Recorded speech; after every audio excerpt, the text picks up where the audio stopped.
Please be seated. We are sir.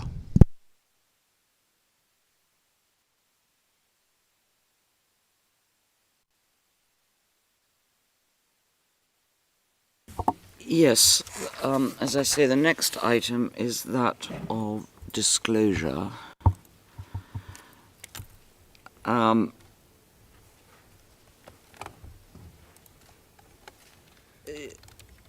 Mr. Nichols, you said in your submissions that there were still ongoing investigations.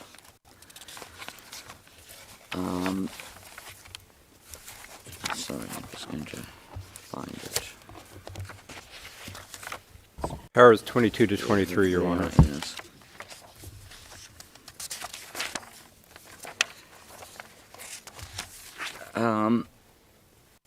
And you're effectively still collecting evidence, and indeed want to re-interview.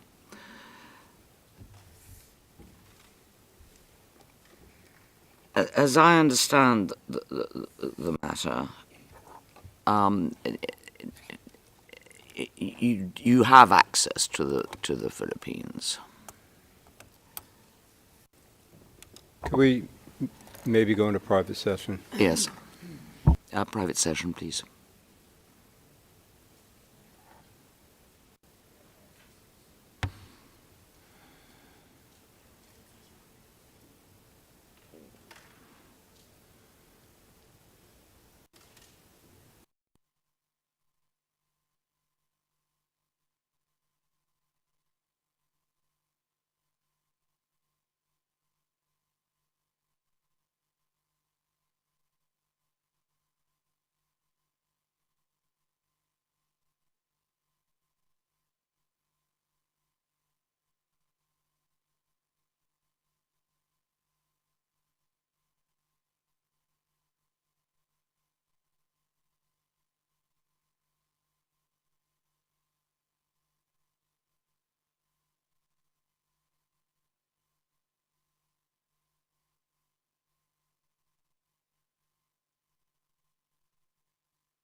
We are back in open session, Madam President.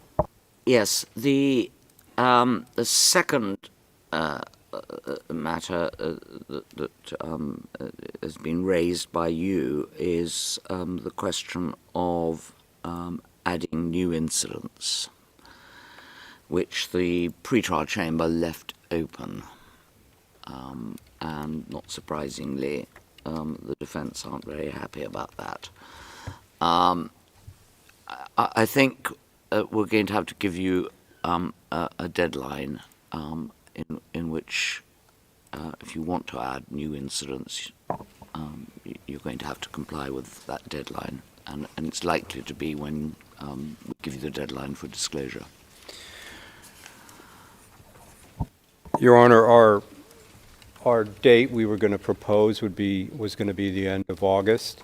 And I can say that we are being conservative in any new incidents we're adding. So it will not be a huge, unmanageable number. Yeah, that sounds as though you are going to be applying to add new incidents. Yes, I imagine we will, but I think it will be a few. Some of them are related to existing witnesses where we got more evidence. Some is material that's come in soon, but that fits perfectly within the theory and is just really part of the same case. So, but it will not be a huge number. Right. Yes, all right. Then, Mr. Haynes, anything you want to say? I mean, as I say, we understand your dissatisfaction. Your Honour, this was going to be the only item on which I made any substantive submissions today. But in the light of Mr. Nichols' comments, perhaps I'll wait to see what is proposed. I'll give you it in outline. We regard the pleading of what are in effect charges as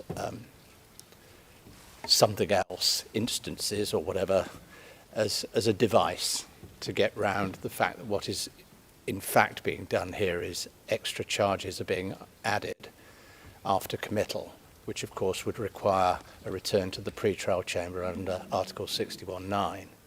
This is a very unusually pleaded DCC. I think if you look back at Abdel Rahman, you'll see that what in that case would have been a topical heading by geographical location or similar, here has been pleaded as a count which in old money I think you and I would have regarded as duplicitous because it alleges 19 murders as a single charge, and of course thereby deprives the trial chamber of delivering different verdicts on each of the underlying acts. But as I've said, I'll keep my powder dry for today. We're not going to be silly.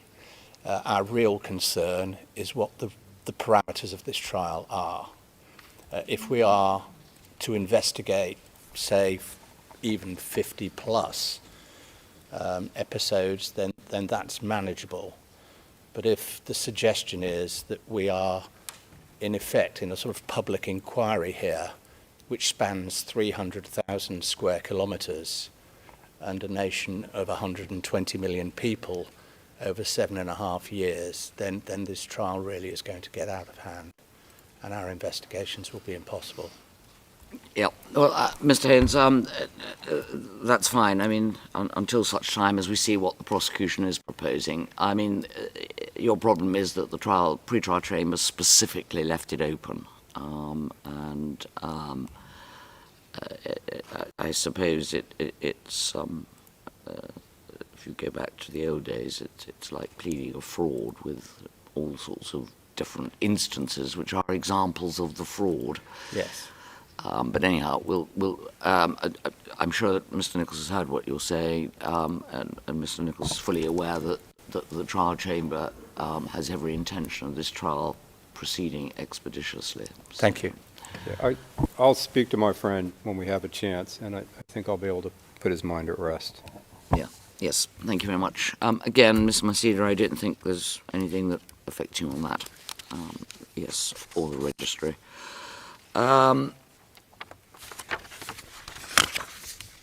So, on the question of outstanding disclosure, I think both of you are agreed, and can we emphasise that the trial chamber thinks is very sensible. Disclosure will go on a rolling basis as before, and the same deadline effectively is going to apply to all of this, these matters of disclosure and the like. Yes, and if there's to be any request for delayed disclosure, could you send that? Could you file a motion to that effect as soon as possible, please, Mr. Nichols. And you've got to show good cause, as you might expect. Yes, Your Honor. Right. All right. Well, having said disclosure was likely to take more time, and Mr. Haynes having kept his powder dry, we can move on to transcription. Any updates on what you said at paragraph 28, Mr. Nichols? Or was it more or less the same? It's no update, Your Honor. Right. Yes, and we'll, as I say, produce the same deadline. Right, witness protection. As I understand it, from paragraph 31, Mr. Nichols, you will work towards disclosing the identity of all witnesses by the end of September 2026. Does that mean also any new witnesses that you're intending to propose?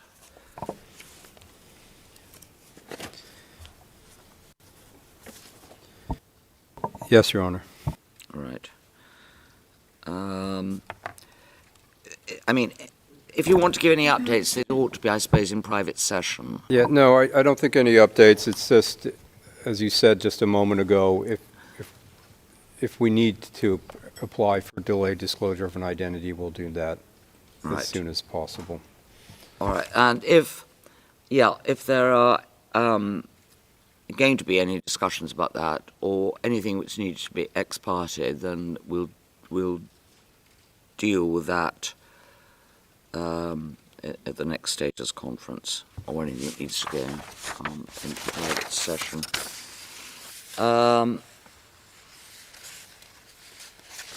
And yes, protective measures, obviously, as soon as possible.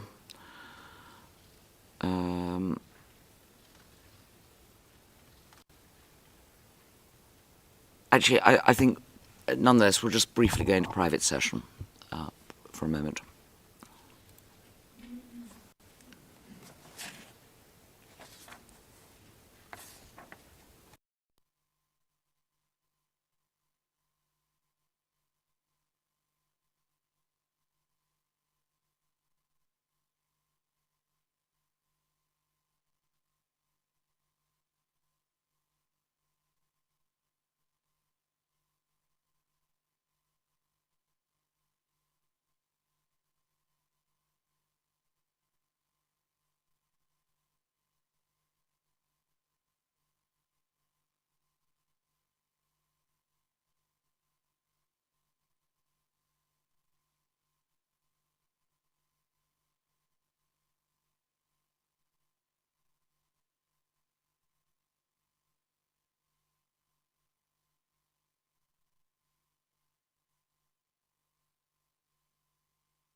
We are back in open session, Madam President.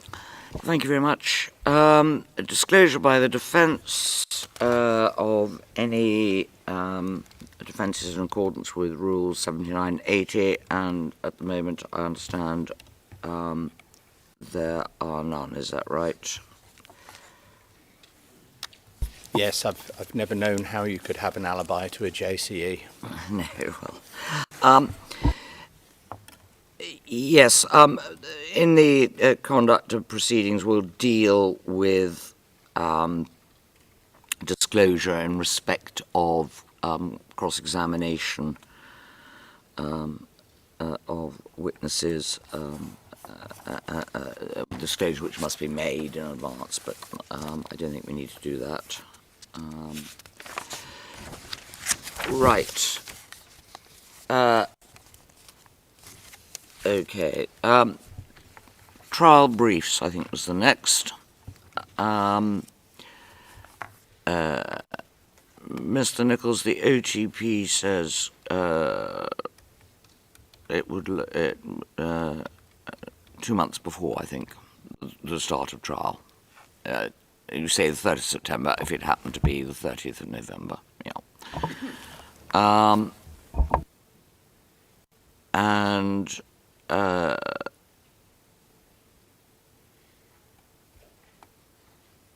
yes, the defence. Ms. Haynes, you have the option, although there's something I'm going to add in a moment, but you have the option of a pre-trial brief, as it were, at after the prosecution or before you begin your case, and I rather assume that you want to do it before you begin your case.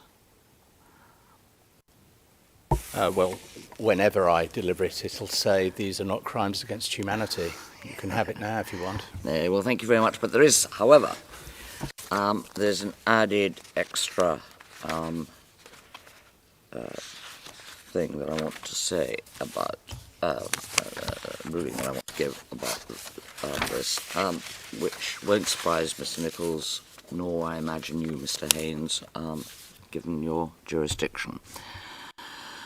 Article 64.3 of the Rome Statute says that the trial chamber shall confer with the parties and adopt such procedures as are necessary to facilitate the fair and expeditious emphasized conduct of the case.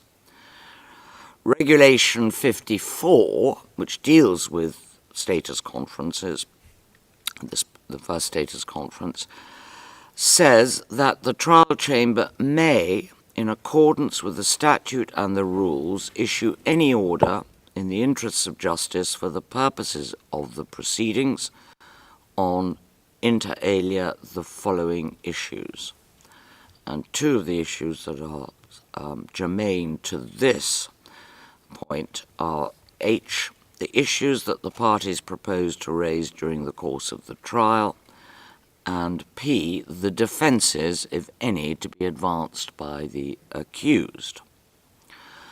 The trial chamber is of the opinion that it would assist the fair and expeditious conduct of this trial, which I referred to in my opening remarks this morning, for the defence to provide a document before the start of trial which sets out, first, the matters which the prosecution are proposing to lead in evidence with which the defence takes issue.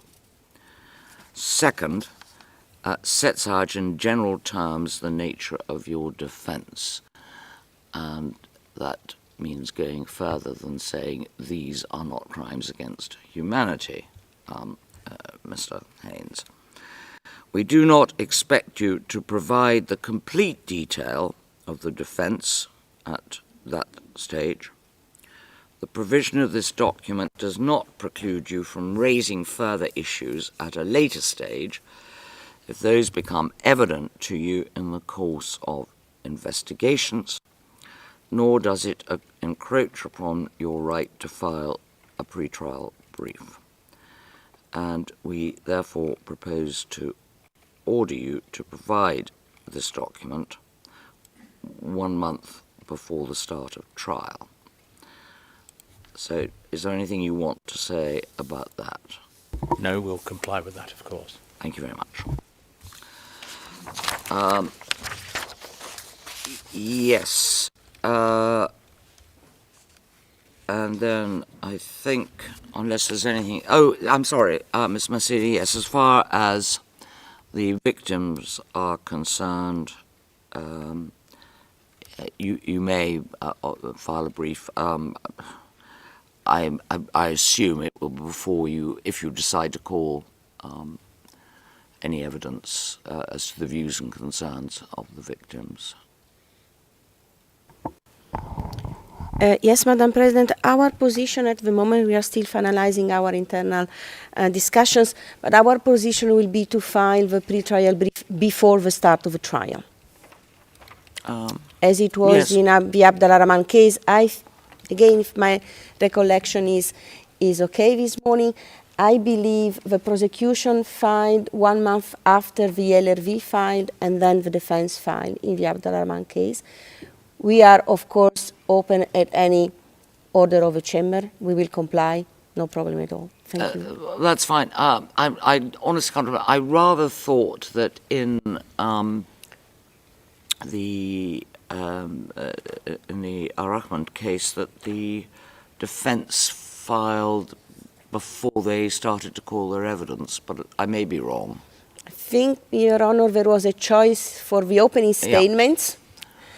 If there was a choice of doing the opening statements for the LRV as well, at the start of the trial or once we will request to submit evidence, if ever we will request that.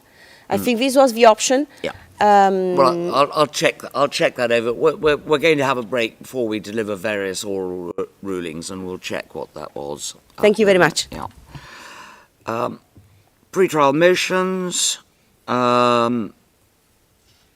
Yes. The Office of the Prosecutor says 30th of October if the start date is the 30th of November. The defence, effectively going back to the question of the start date, is I'm going to come on to that separately, I think, but a determination of the accused's fitness to stand trial.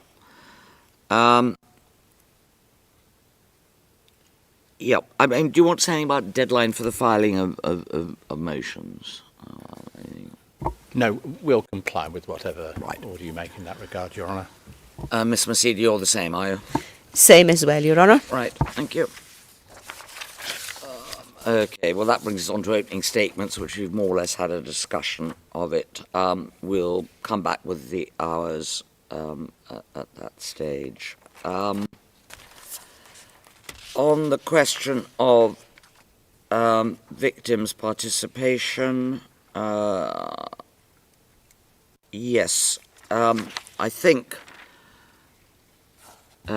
what we'll say there that the defence invites the deadline for applications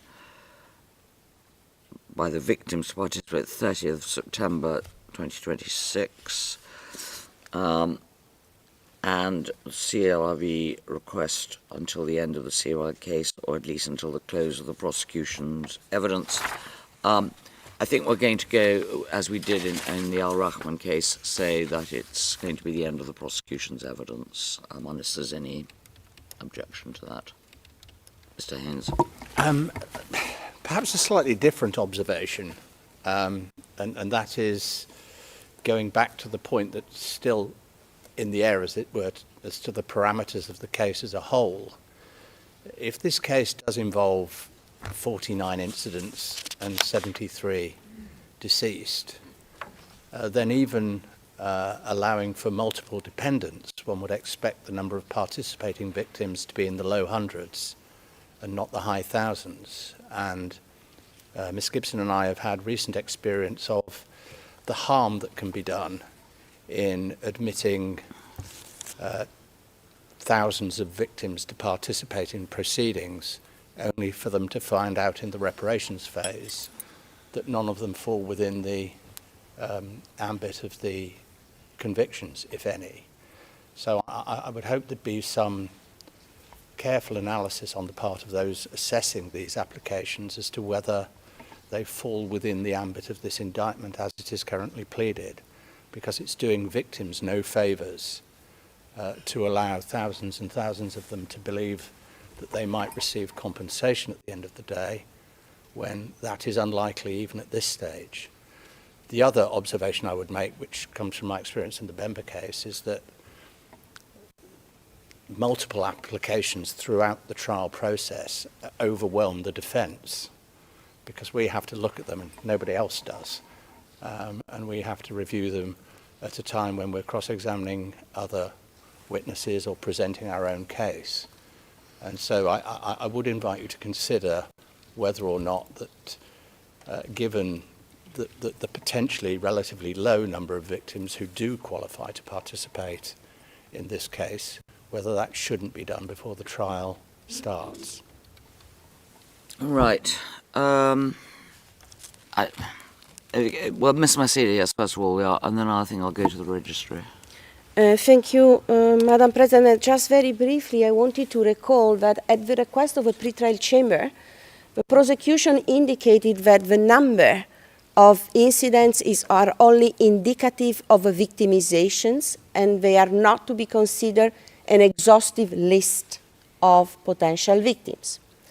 This was confirmed by the decision confirming the charges, and therefore I suspect, and these are our assumptions at the moment, that a high number of victims will manifest themselves for trial.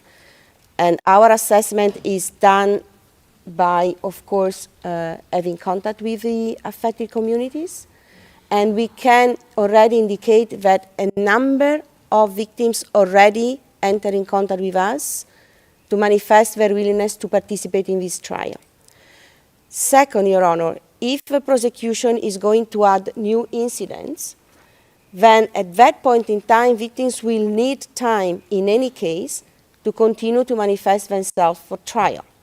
So the end of a prosecution case seems to us, as in previous cases, the most reasonable deadline in order to effectively grant the right of victims to participate in this trial. Thank you. Right. Does the registry have any observations to make on this?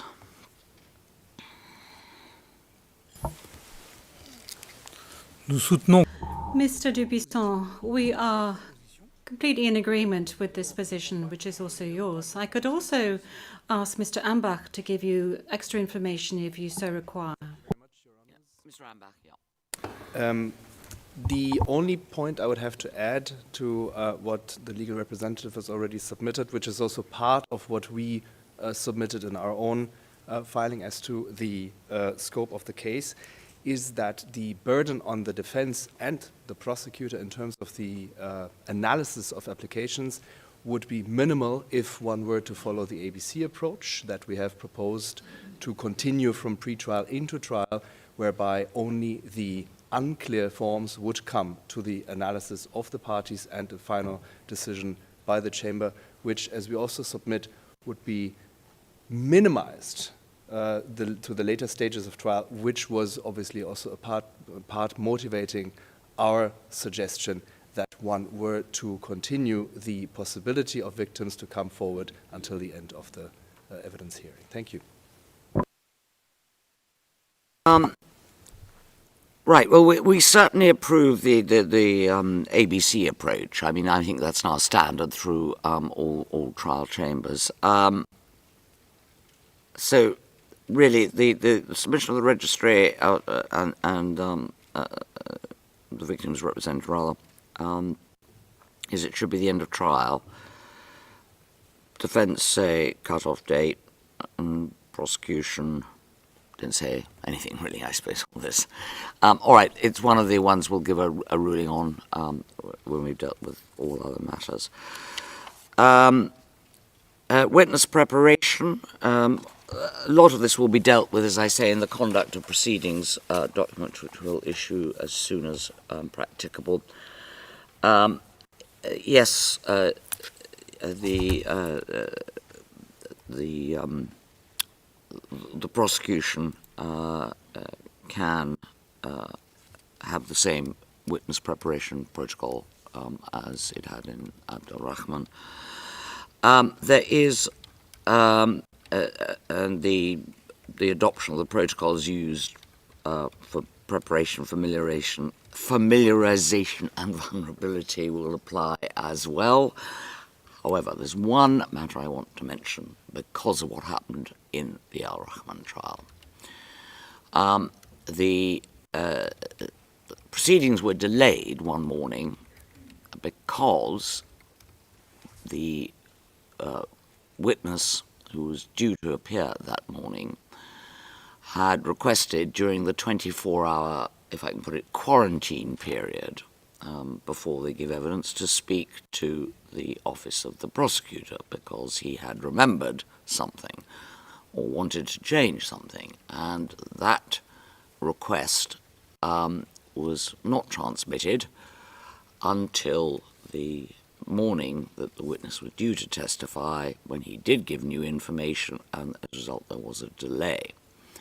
Accordingly, if that is what a witness requests, and it matters not whether it's a defense witness or a prosecution witness or somebody called by the CLRV, then notwithstanding the 24-hour quarantine period, that request should be immediately transmitted to the party calling the witness, and unless there is good reason why they should not speak to the witness, they should be allowed to speak to the witness and obviously make a note and provide it to the non-calling party. But it was a lengthy delay which was unnecessary and in my view need not be repeated. Right. Unless there's anything else on any of that, it's standard. Right, the sitting schedule for trial. Now this does bring me on to the fitness of the accused, Mr. Haynes. As you rightly pointed out, and you filed a motion to that effect, the finding of fitness related to the confirmation proceedings, and the Chamber is obliged to make a separate finding on that issue. And you very sensibly propose that the three gentlemen who examined him for the purposes of the confirmation proceedings should be re-instructed to re-examine him. And we propose to make that order hopefully either today or tomorrow. You also ask that they be made available for questioning. I think we will, the first thing to say, it makes sense because these three experts examined him for the purposes of the confirmation proceedings. Therefore, they don't have to go back over all the background that was taken on the last occasion. As regards having them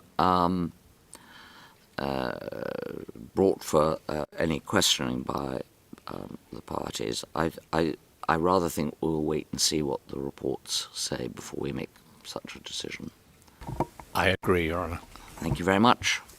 In that case, as I say, we'll. I only hope that they can carry out the assessment with some speed. So therefore, at the moment, it's a bit difficult to set a schedule for trial until we've had an up-to-date report. But it seems to be that because of his age and potentially medical problems, there will have to be a day off, and I see the suggestion is that it's in the middle of the week. But as I say, I'm reluctant at this stage, without further reports and without an assessment made by the experts of how to set a schedule. So I propose to adjourn that until we find out what the situation is, unless anybody thinks differently. No, I'm taking silence as assent. The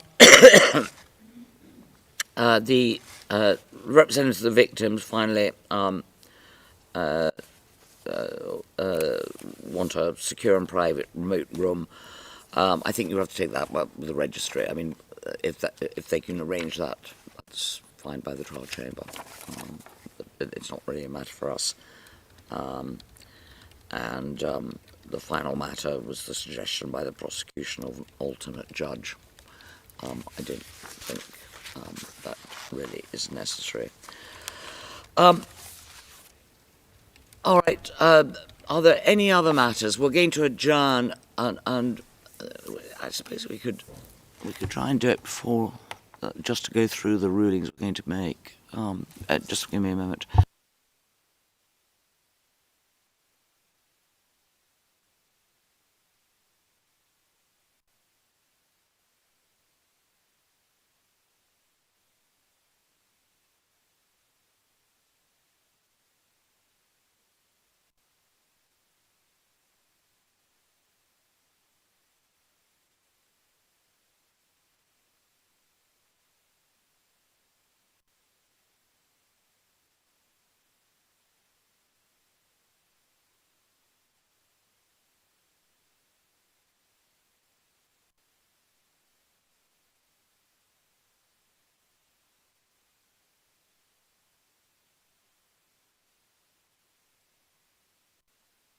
I'm reminded, Mr. Nichols, I should have asked you, have you got anything to say about the experts examining him? Well, you've made your decision, so no. We would have, but you've made your decision. It didn't occur to me that you were going to object, but... We had something, no, we accept that. The one point I would make very briefly is we would hope that your honors would instruct the experts.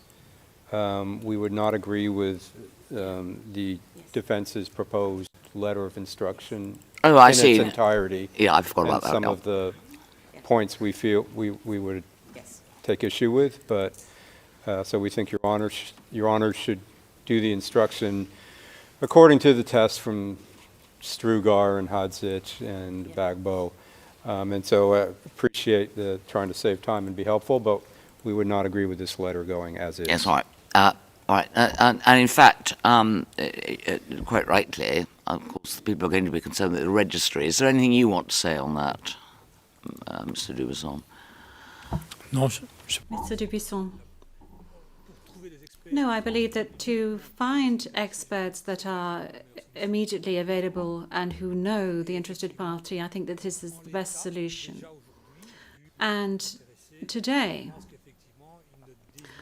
I do not believe that they will deviate very much from the previous recommendations. Well, yes, we'll have to see what they say rather than anticipating it. Okay. Yes, Mr. Haynes, all right, so the prosecution doesn't much like your letter, so I think the chambers will write... we were only trying to be helpful. Yes, thank you. All right, yes, I'm sorry, I forgot about that.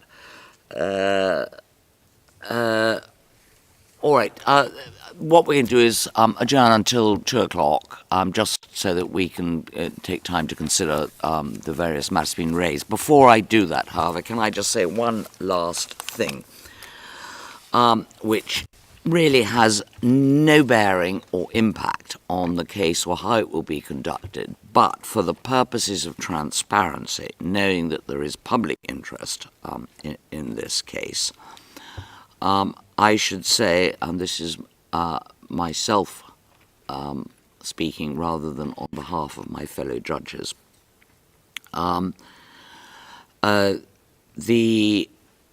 it's probably well known that the world and the pool of international criminal law lawyers and judges is a limited one. And it is therefore probable that judges and counsel will have met before this case or during other cases, or possibly at conferences or even social events. In this case, as it so happens, I know counsel on both sides. As far as Mr. Nichols is concerned, apart from the fact that both he and Mr. Jeremy appeared as prosecution counsel in the case of Al-Rahman, Mr. Nichols and I worked together now over 20 years ago as counsel at ICTY. Mr. Haynes and Ms. Gibson, Mr. Haynes I've known, though not in a professional way, in the same way as Ms. Nichols, for almost as long, and Ms. Gibson for less time. We have met and, as I say, are likely, almost certainly, to meet again at seminars and social functions. Although it's not possible to predict that with any certainty, the one thing it is possible to say with certainty, there will be no discussion whatsoever of this case between parties and the judges at any such functions. And as I said already, it has no impact on the way that this case will be conducted or any rulings that may be made by this chamber in respect of submissions made by all sides. So thank you very much, and we'll adjourn until 2 o'clock. All rise. We will.